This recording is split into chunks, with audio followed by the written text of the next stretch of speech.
First of all, there's a storm coming through the area. So if you happen to lose me, then don't panic. It's just there's probably going to be thunder and lightning coming through Guilderland very shortly. So hopefully we won't have any problems. So today what we're going to do is this is going to be a very unprepared presentation. This is just going to be a demonstration. And one of the questions that I get asked a lot is about software. What kind of software would be good for family history? What can software do for you? What are the different features of it? So there's an awful lot of questions out there about what software is used for when we were talking about working on our family history. And I did a presentation like this for another group a couple of months ago, and we simply did a demonstration of the RootsMagic software, and I showed some of the basic features to it. The one thing that came out of that presentation was that I feel like I could literally be talking about this all afternoon. There's so many things that you can do with it that you have to just play with it in order to get used to it. But my aim today is to show you some of the basic things that you can do with RootsMagic software and to go over some of the basics. So I am going to, first of all, I'm going to go to the RootsMagic website and we're going to take a look at that really quick. Okay. So RootsMagic is basically genealogy software that you can purchase. It is available for a one-time fee. Now, unlike online family trees like Ancestry that you have to pay for, that's an ongoing cost. Every month you have to pay for an Ancestry membership. RootsMagic is standalone software, so it goes on your computer. It doesn't go on anybody else's computer. You buy it for your computer and you buy it to use on your computer. Therefore, there's a one-time only fee, and that fee is $30. And you download the software directly from the internet. So you don't need to have a CD, you don't need to have any extra software anywhere, you just download it from this website where it says downloads. Now, one of the things that I really feel is great about RootsMagic is they offer a free version, and that's called RootsMagic Essentials, and you can see it down here. And RootsMagic Essentials basically gives you the same types of features as the regular RootsMagic program, but it doesn't give you all of them, and it caps you off at the number of people that you can enter into the program. I think it's somewhere around 200 or 250.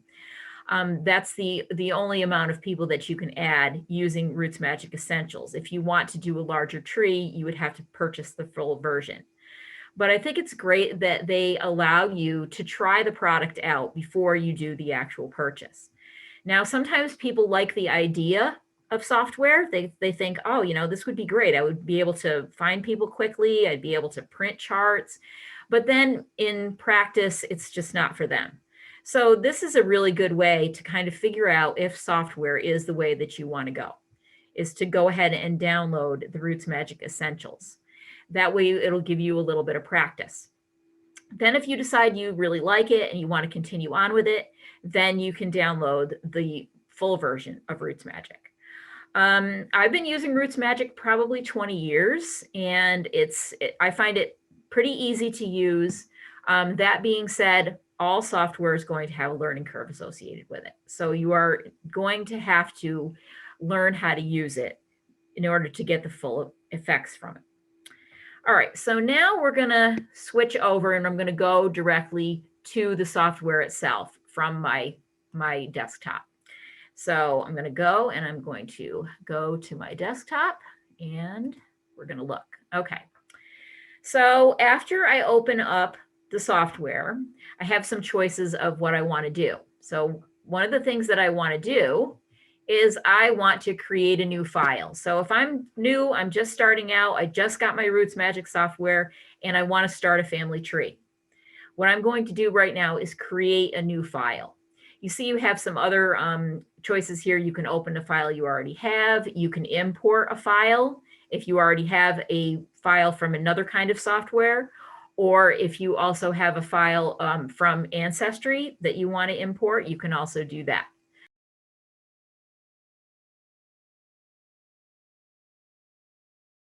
So there are a few things that you can do besides just creating a new file. So I'm going to go ahead and click on create a new file. And also, if you have any questions as we're going along here, please feel free to ask them, and I will do my best to keep track of the chat, and I'll answer them. Okay, so we need to name our family tree. So of course we want to name it something that we're going to recognize. So sometimes people use their last name, sometimes people use a name that they're working on, whatever you want to call it. So I'm just going to call this Lisa's family tree because I'm going to work on my basic family tree. So it's asked me to put a file name in there, which I've done. It asks you some information about how you want the dates. I usually don't pay too much attention. And then down below, it's saying, what do you want to do after creating the new file? Are you going to type in your information, or are you going to import your information from another program? Well, in this case, I'm going to type it in. And this is kind of the way a lot of people start, is by typing in their information manually. I have to say the downfall of software is that you have to put the information in, because of course it's a lot of work. It's tons of work to record all this information. And especially considering a lot of us have been researching for a long time, we've got lots of folders and paper and everything that really needs organizing. So it is going to be time consuming and labor intensive to add all of the information that you've collected. But I can tell you in the end, it is going to be well worth it, because you will have a wonderful organizational system. You'll be able to do a lot with the information that you have entered. All right, so I'm going to start with the person that it's most logical to start with, and that would be myself, because I've called it Lisa's family tree. So I'm going to put my name in here, and I have a maiden or a middle name, so I'm going to put that in there. And then I'm going to put my maiden name. So I always say that it's good practice when we're working on our family tree that we always want to identify females by their maiden names. That way we don't get confused. We don't need to look at a female and say, oh, is that her maiden name or is that her married name? If we always use a female's maiden name, then we don't have to worry about being confused. All right, so I've put my names in, and I'm going to put my gender, which is female. And now I can add my birth information. So I'm going to use genealogy formatting for the date. You will find that in genealogy, a lot of times we use the day first, month in the middle, and then the year. And that tends to be a standard genealogy format. And then my place of birth, and that was Williamsport in Lycoming County, Pennsylvania. And again, this is standard genealogy formatting, putting the name of the place, then the name of the county, then the name of the state. So that's general genealogy format. Okay, so I have all of the information that I need to put in here. I don't have a nickname. I don't have a prefix to my name. I don't have a suffix to my name. And of course, I'm still with you, so I don't need to put the death information in. So now I'm going to say okay. And we can see that this box pops up. Now this box is basically going to be the box that gives you all of the information about the person that you're looking at. So every person that you enter into the software is going to have a box that pops up like this when you double click on their name. And it is going to be a summary of the information about that person. So right now, all that I've entered is information about my birth. So if I wanted to, I could add more information about myself. And to do that, I would go up to add a fact.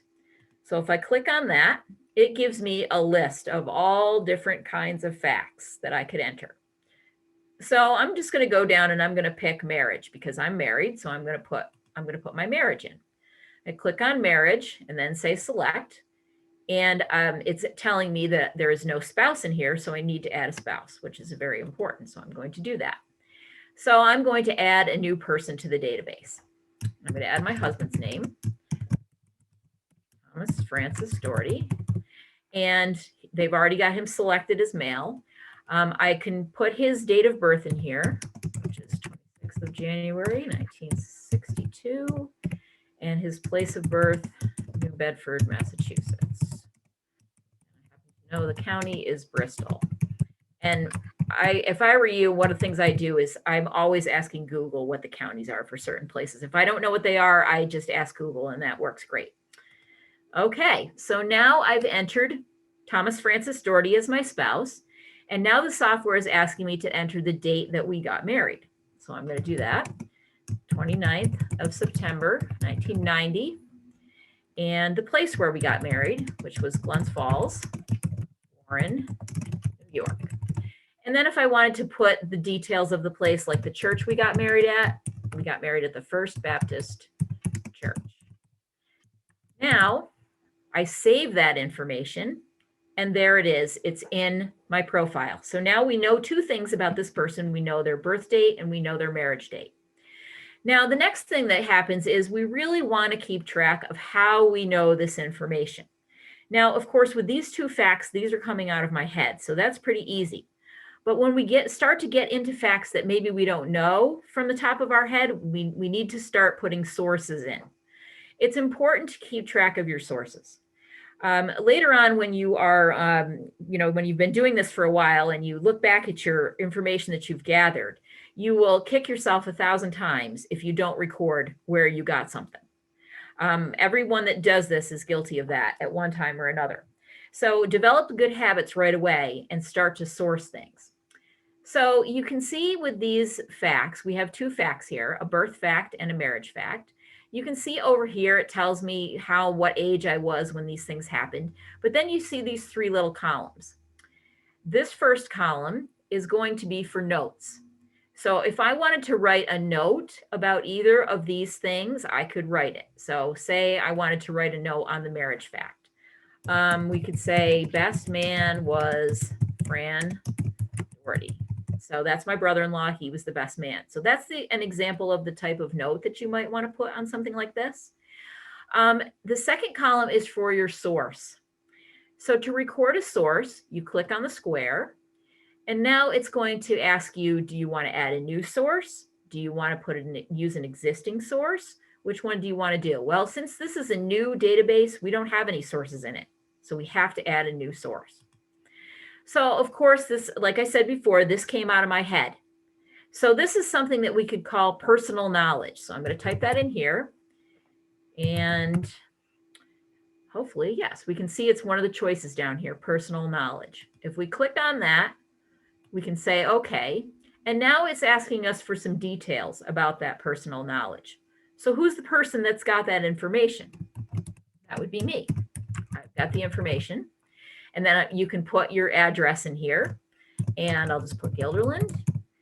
And then you can say, that's my personal knowledge. It came from my head. Then you click OK, and it's asking you to name this source, give it a source. So I'm going to call it Lisa's personal knowledge. And then I say, okay, and now I've got a source. So now I've got a source in here. I've made my first source. So you can see when you look again at the facts, the notes has a check next to it, and the source box has a check in it. This third column is for a picture. So if you have a picture that you want to upload to support this particular fact, say you have a picture of the marriage license, or you have a picture of a newspaper article about the marriage, you can upload those to these facts and they will come out under the person.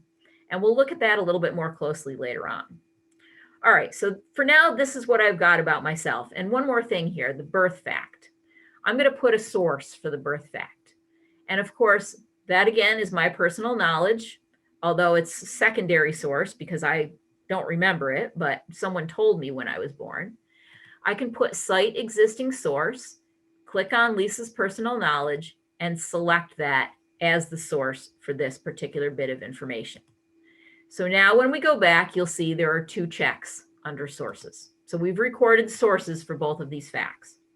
So you can feel good about the work that you've done so far. So now we're going to close and we're going to go back to the pedigree view. All right, so this isn't much of a family tree right now because all it has is just me in it. So now if I want to add my parents, father is going to go up here and I'm going to add him. His name was John Gerald Walsh.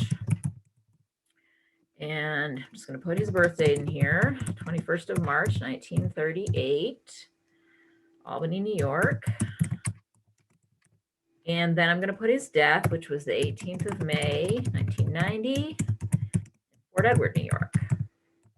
And I forgot forgot to put the county on. Go back after. All right, so there's some basic facts about my dad. So I'm just going to say okay. And again, we're going to try to record our sources here. And again, we're going to do an existing source because this is my personal knowledge. I know about these things, so I can say that's my personal knowledge.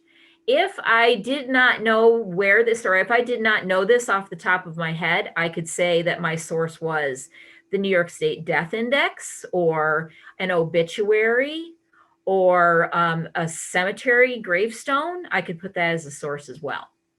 So all of these different things can be sources, and we will look a little bit closer at that later. All right, so there's dad. We put dad in, so now we're starting to get a little bit of a family tree here.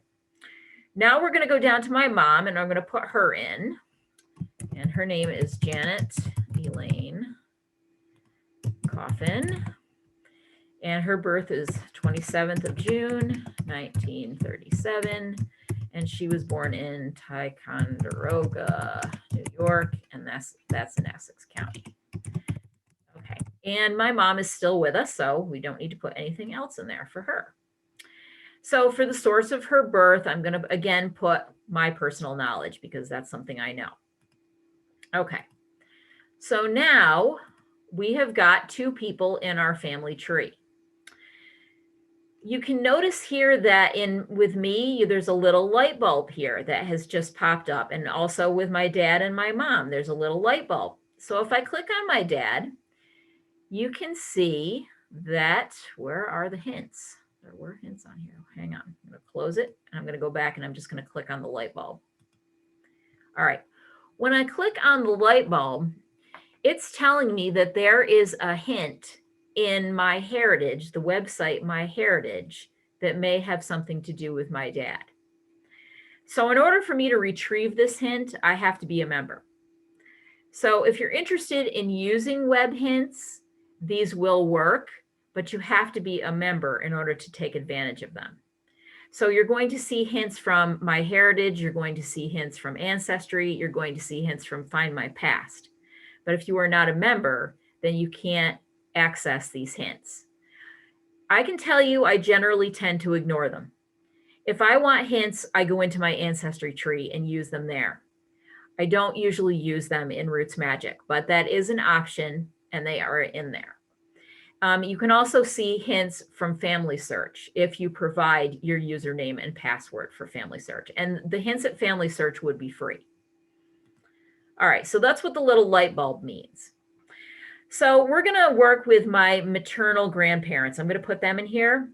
So I'm going to start with my mom's father, and I'm going to put him in, and his name was David Wilbur Coffin, and he was born on the 5th of December, 1909 in Athens, New York.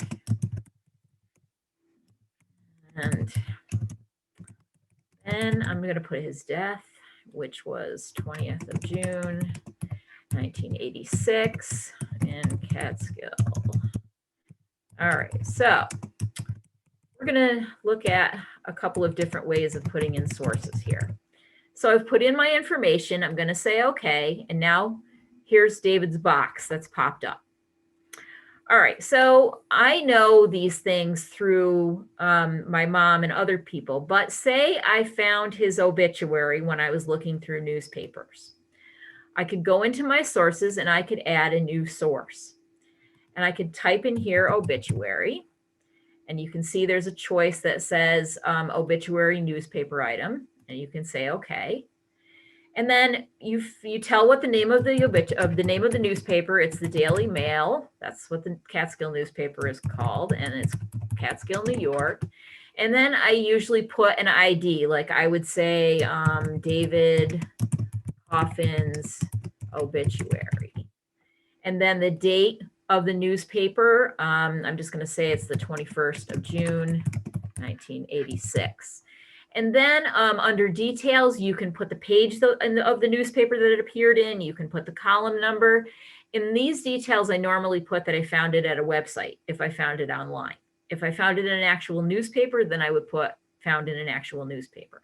So you can put whatever details work for you in there. So when I hit OK, it's again going to ask me to name this source so I can find it in the list. So I'm just going to put David Coffin's obituary. Then I'm going to say OK. And then there it's showing me that I've added this source. And I'm going to close it. And you can see that there is a check mark here. Now, if I had a picture of David's obituary, I could put that in here. But I don't have a picture of his obituary, but I do have a picture of him. So if I want to actually put a picture of David in here, I can click on the picture icon after his name. And then now it's going to ask me, okay, where do you want to find this picture? Where are you going to find this picture that you're going to upload? Well, I'm going to add new media because, of course, this is a brand new family tree. We don't have anything in it other than what we're putting it in. So we're going to add an image, and the picture is on my hard drive. So I'm going to look for it on my hard drive by selecting disk. Now I have got all of these things arranged in a folder called RootsMagic Demo, and I'm going to find that, and here it is. I'm going to open that up, and here's some things that I've got in this folder. And here's a picture of my grandfather. So I'm going to select that, and I'm going to say open. And then here it is in RootsMagic. And I'm going to say, I could write on here, I could say David Coffin, 1934, because that's the date I've got on here. And then say, okay, and okay again. And now we have a picture of David Coffin added to his profile. So if I close, and you see up here on the top, there's his picture, there's his information that we just entered. So I'm going to add my grandmother really quick here. So I'm going to add my grandmother. Her name is Ruth Janet Parker. She was born on 23 August 1913. And she was born in Adams Center, Jefferson County, New York. And she died 7th of April, 2007 in Andover, Massachusetts. And I need Google because I don't know what the county is. So, but Google's not in here. Okay. And then I'm just going to say, okay. So here's my grandmother's information, and I can put in the sources. Now, again, when I go into cite existing source, you're going to see now I've got two sources. I've got David's obituary and I've got my personal knowledge. So I'm going to choose my personal knowledge because that's how I know when my grandmother was born. And then we say yes, yes, and now we get to close, and now we can see that there is a check mark indicating that we have a source for this fact. And now we're just going to source her death, which is again my personal knowledge. I'm going to say yes, select, okay, and close. And again, we have the check mark. Now, one thing I know is that obviously my grandparents got married, and I can add a marriage fact to them, similar to what I did with mine. But there are different views here that I just want to point out to you. So far, we've been working with what is called the pedigree view. So this is a standard family tree view that's showing us the generations. And as we add more information, there will be more names added to this. Generally, we want to put the male line on top so that when you are going all the way up through, your surname will carry all the way up through the top. So that's kind of the idea behind that. And then you will know that on the top above you will be your father's ancestors, and below you will be your mother's ancestors. So another view, of course, there are many views available in the software, is something called a family view. So if I want to just look at the family of David and Ruth, I can click on David, and I can go up to where it says view up here, and I can choose a family view. Now, if I choose a family view, it brings up this little box that looks similar to a family group sheet because it gives information about just David and Ruth's immediate family. So right now it's showing us all of the information for David Coffin. It's showing us the information for Ruth Parker. And then it's showing us that they had a daughter, Janet Elaine, who is my mother. So I could add my mother's two sisters in here if I wanted to. And if I wanted to do that, I could go up to add, and I could add a child. And it's saying, do you want to add the child to David Wilbur Coffin and Ruth Janet Parker? And yes, I do. I'm going to add a child. And her name is Catherine. And we're just going to say female. And I know all the information and I can put it in, but I'm not going to waste time doing that. I'm just going to put her in. And now it's asking me, do I want to add another child? And I'm going to say sure, because there is another child. So I'm going to add another child. And her name was Norma Coffin. And again, she's a female, and we're going to say okay. And there's her information. I can add her birth date. I can add her death date. And then it's saying, do I want to add more children? And I'm going to say no, because there was only 3 children.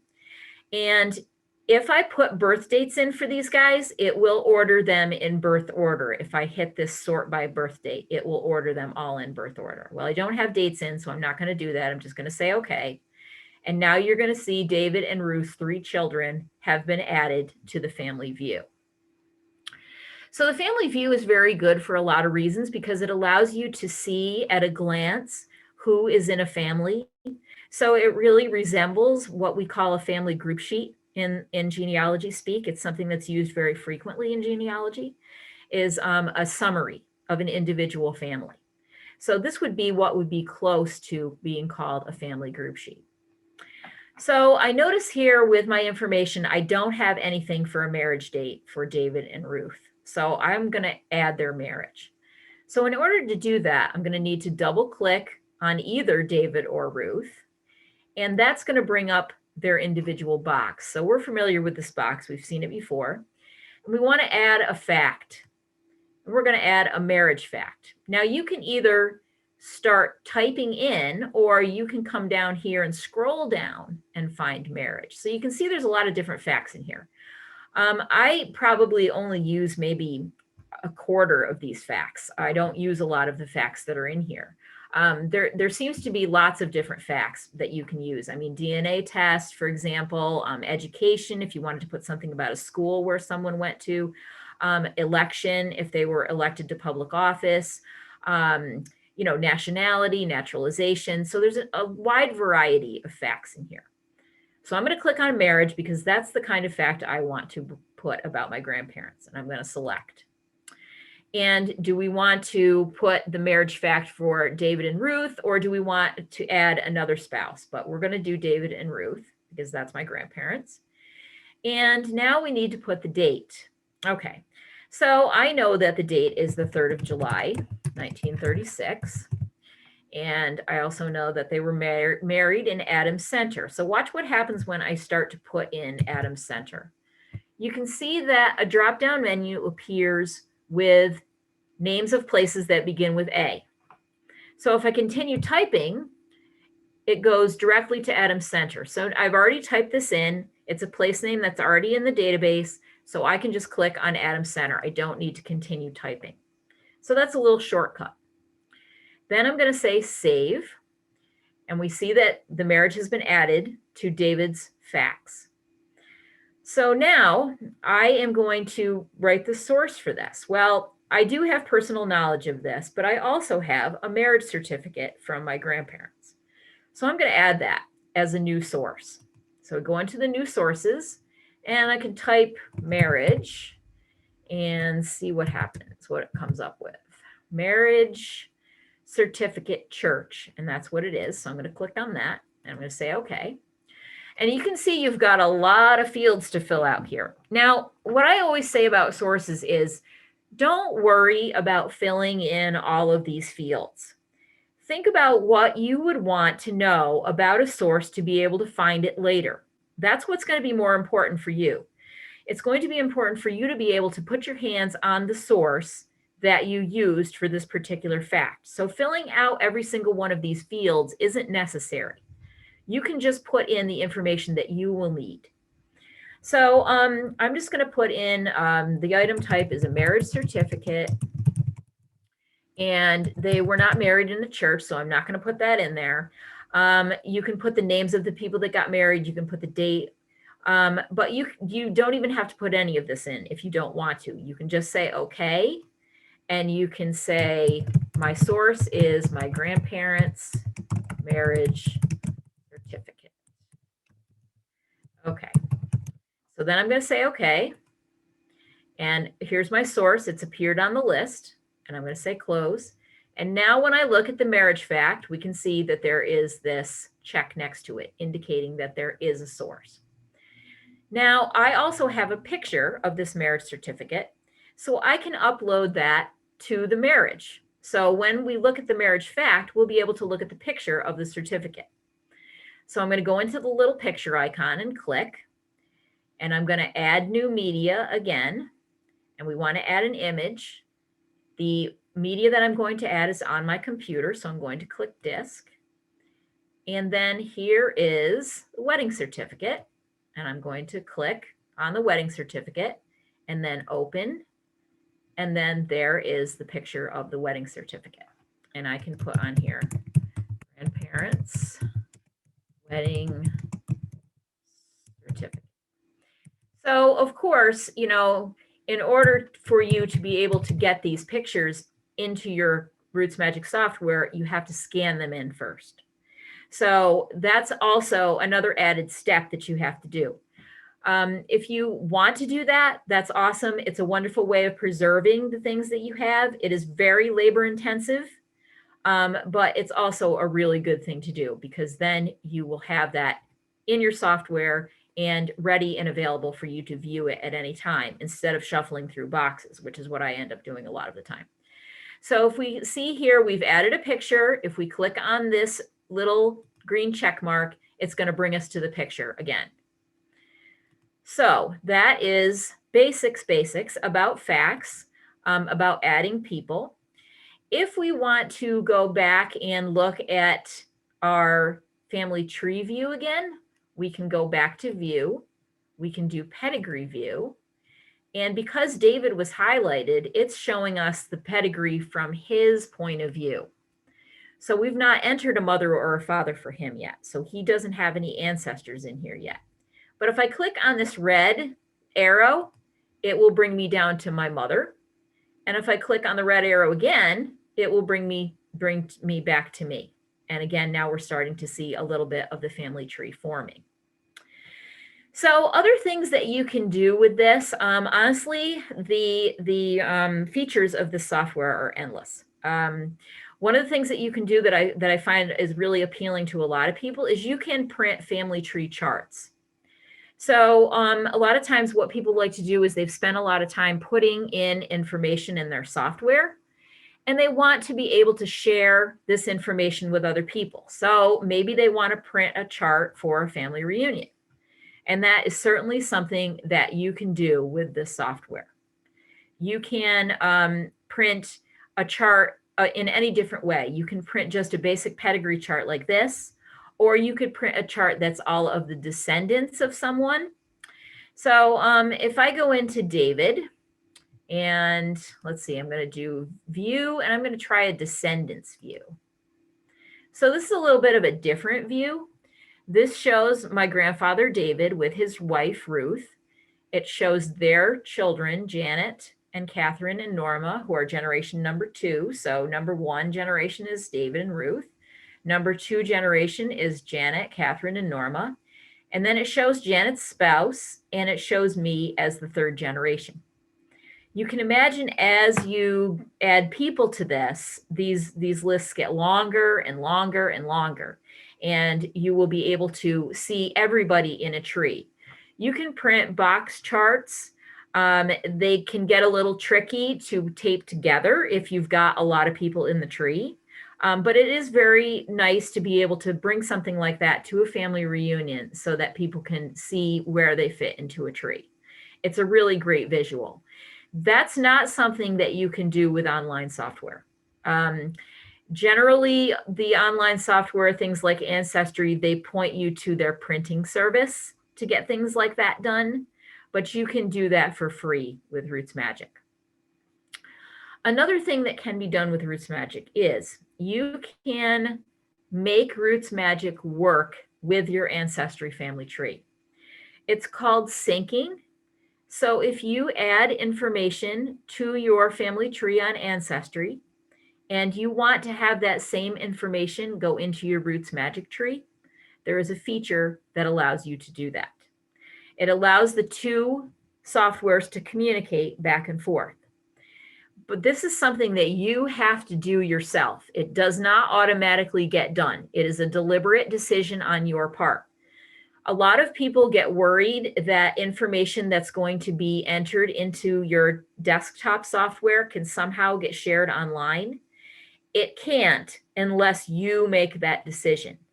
So any of this information that I've entered here right now is not going to be available to anyone online to see unless I decide that I'm going to sync this information with my ancestry family tree.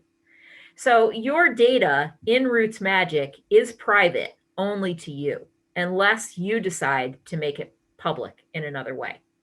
So that's one of the really good features. All right, so let me look around up here a little bit.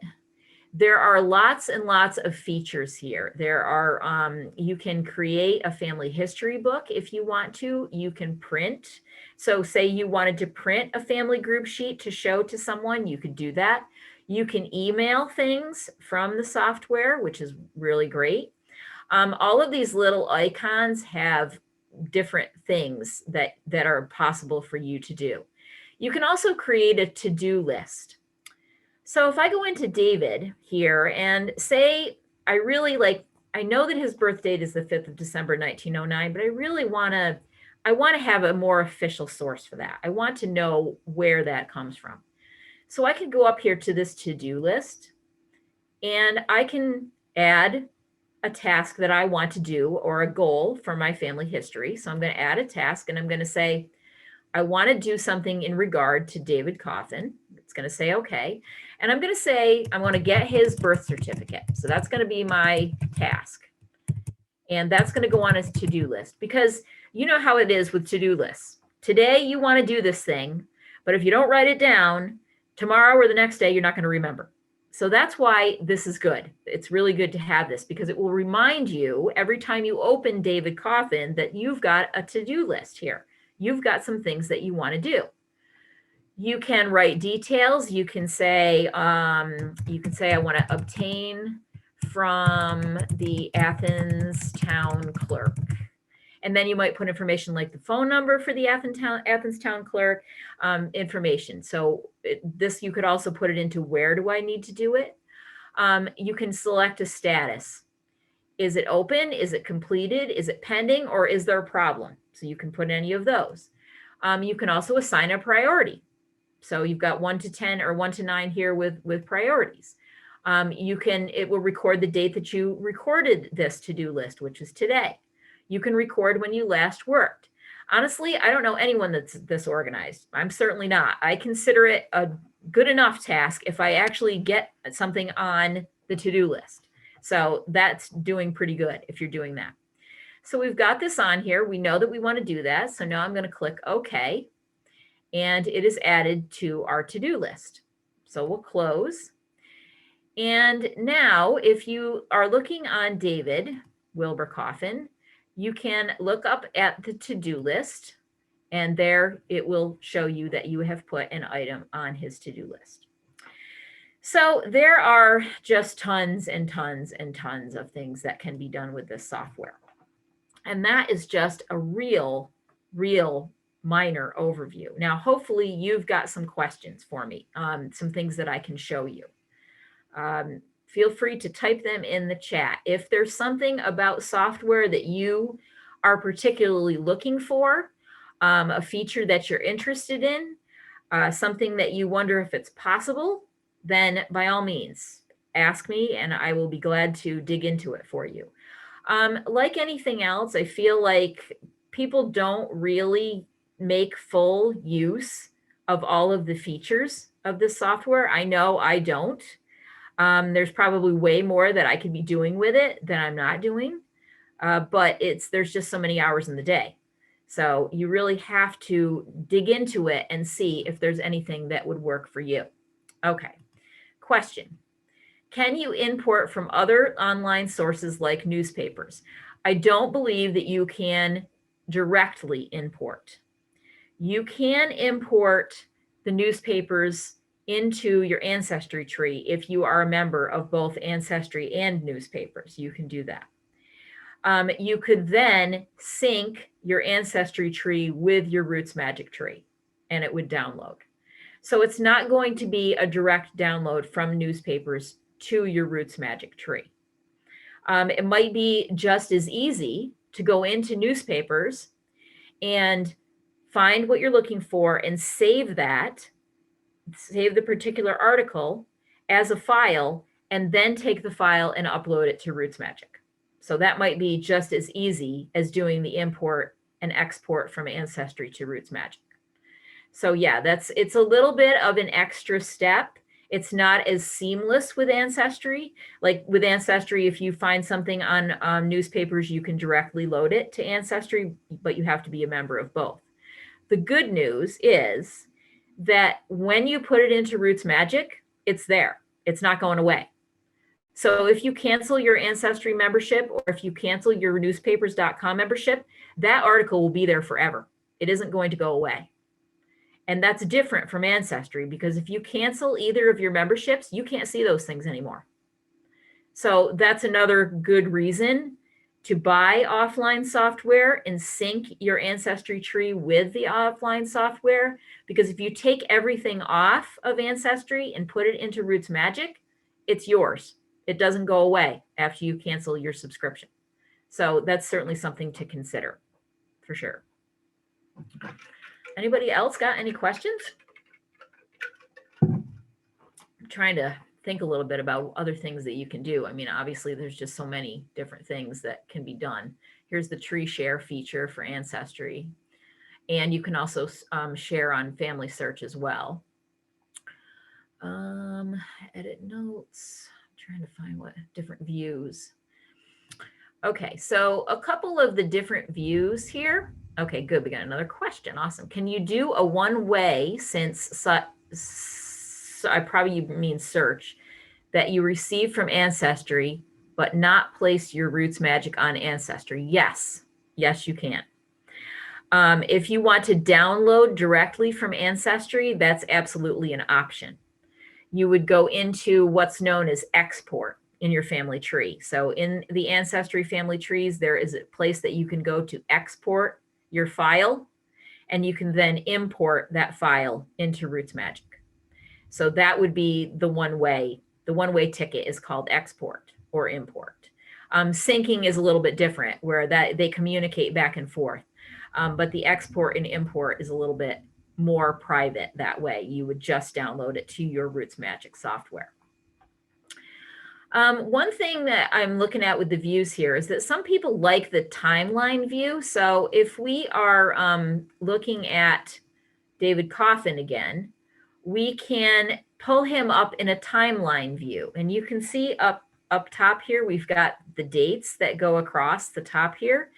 And it's telling us that there are different events that are happening in these different decades. So timelines can be incredibly useful for our research. Not only are they interesting and pretty to look at, but they're really great for helping us to see where the holes are in our research.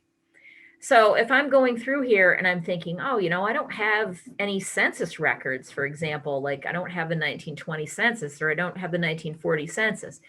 It allows us to look at a person and figure out what things are missing, what bits of information are missing. And we can then add those bits of information to our to-do list. So we want to find David Coffin in the 1920 census. We want to find him in the 1930 census. So that helps us plan our research better. Timelines are incredibly helpful. Another great thing about timelines is when we're dealing with somebody that's got a very common name. So if we've got our ancestor John Smith, and we have developed a timeline for him, then when we get a robust timeline and we get a really detailed one that tells us where he is at different times, well, then we know that since our timeline shows that John Smith was in Athens in 1910, we know he can't be the John Smith that's in Albany in 1910. So it allows us to view our ancestor and exclude other people of the same name. So it's a very helpful thing for research to be able to look at a timeline. And you can see that there are facts here that are bolded, which are the facts about the person themselves. So his birth, his marriage, and his death. So there is just literally so many things that you can do here. Another thing that I would like to point out to you really quickly is mistakes. Now, everybody makes mistakes in their trees. It's really easy to do, and it's fairly easy to do in this program, although not as easy to do as it is in Ancestry, because it's extremely easy to do in Ancestry. But say we put Norma Coffin in here and we thought, oh, right, she's not their daughter. She's somebody else's daughter, or that's not her name. We can get rid of them very easily. All we have to do is go up here to edit, and we can delete. So it's asking, do we want to delete just this person, or do we want to delete the whole family? Well, we can just delete the person because we've decided Norma is not their daughter, so we don't need her to be in the tree. We're just going to get rid of her. So you can delete the person. People tend to get a little weird about deleting because they feel like once the person's gone, you can never get them back. But that is not true. You can always add again. So again, we're going to add a child. First, we have to highlight David. That's very important because we want to add his child. We're going to add a child, and we're just going to put Norma back in there. So really anything that you do can be undone unless you delete the whole tree. And when we delete the whole tree, it's going to ask us a million times whether we want to really delete this or not. So you will have ample warning if you go to do it. So just remember that anything that you delete, anything that you mess up, you can always correct it. There's also a feature on here that's called merge with duplicate. So if you have more than one person in here that's the same person, you can merge the two of them together. So that's a really wonderful feature as well. So has anybody else got any questions about anything with the software, what you can do with it? Like I've said at the beginning of this presentation, we could be here all afternoon going through these things. There's a lot to it. There really is. The full download of RootsMagic is available for $30. So that's the cost. It's a one-time cost.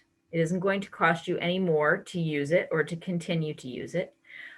They do update the software from time to time, and you can download it correctly or directly from the internet. So you can see down here on the bottom, it's telling me that I have an update available and that I have just not done it yet. So it will alert you when you have updates. And they are free as well, because you've already paid for the software, you already have it, and it will just update it for you. Anybody else got any questions about RootsMagic, about the software, about information you can get from it or use it? I would urge everybody to give it a try. Again, software may not be a thing for you. It may not be something that you want to do, but it's definitely worth a try to at least see if it's something that you could be interested in.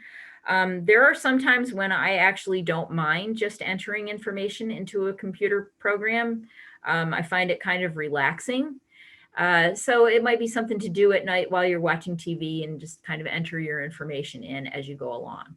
But you will be happy when you get it all in there and someone asks you a question. Now, when was David Coffin born? And if you can't recall that out of your head, all you have to do is go into your software and open up David Coffin, and you will know when his birthday was. So in the end, it is definitely worth all of the hard work that you do to get it in shape and to be able to use it. Any questions? So you guys know all about this now, and you're going to go out and you're going to get your, okay, good. More questions. All right. Can you share the work on two computers, a laptop and a desktop? Great question. Thank you for asking that. Yes. RootsMagic has what is known as RootsMagic to Go. You can download your entire tree onto a flash drive, and you can use that flash drive wherever you are. So if you are going between a laptop and a desktop, or if you're using a computer in a library, you can run your RootsMagic program directly from a flash drive. So I find this very helpful when I go on the road and I'm doing research If I find some information and I want to directly enter it, I can bring my flash drive with RootsMagic to go on it. I can pop it into computer at the facility where I am, and I can enter the information directly into the RootsMagic program. So again, it will be a syncing thing. So when you have entered in the RootsMagic to go, you just need to simply plug your flash drive into your main computer again and run the sync between the two, and it will update. So you don't have to update it in two different places. So great question. Thanks for asking. I guess that's kind of how they get through the fact that with Ancestry, you can just log in on any computer and make your changes. But they do have the feature to run it from the flash drive. So you were able to do that. Okay, anybody else got any questions about the software? It's a fantastic thing to do, is to get your research into a usable form. Generally, I find online software to be very limited with the amount of things that you can do. You cannot print reports from Ancestry. You can only search in certain ways for people. RootsMagic gives you lots of options in both of those categories. And another thing I should mention about RootsMagic is it has excellent support. So if you have any problems or you don't know how to do something, you just go right to their website. They will have instructional videos on how to use things. They have forums where you can ask questions. They have a very active Facebook group called RootsMagic Users. You can ask questions. One time I was having a problem with printing pedigree charts on my computer. They were coming out very tiny and I couldn't read them. So I had to figure out, how can I print this report? It looks normal on my computer screen, but it doesn't look normal when I print it. So I asked the question in the RootsMagic Users group on Facebook, and someone told me exactly what the problem was and how to remedy the problem, and it worked perfectly. So there's a lot of experienced users out there who can help you with your issues with RootsMagic. But the company itself has got some wonderful support, and they're very good with helping people. You can find a lot of resources directly on the RootsMagic website. Anybody have any other questions? Okay. Well, I'd like to thank everybody for coming, and I think we're going to get in just as this storm is coming in, because I've heard some rumbles of thunder. If you have any other questions, you can email them to me. I'd be glad to answer them for you. And this presentation has been recorded, so it will be on the Clifton Park Library YouTube channel in the next probably week or so, and you can watch it again.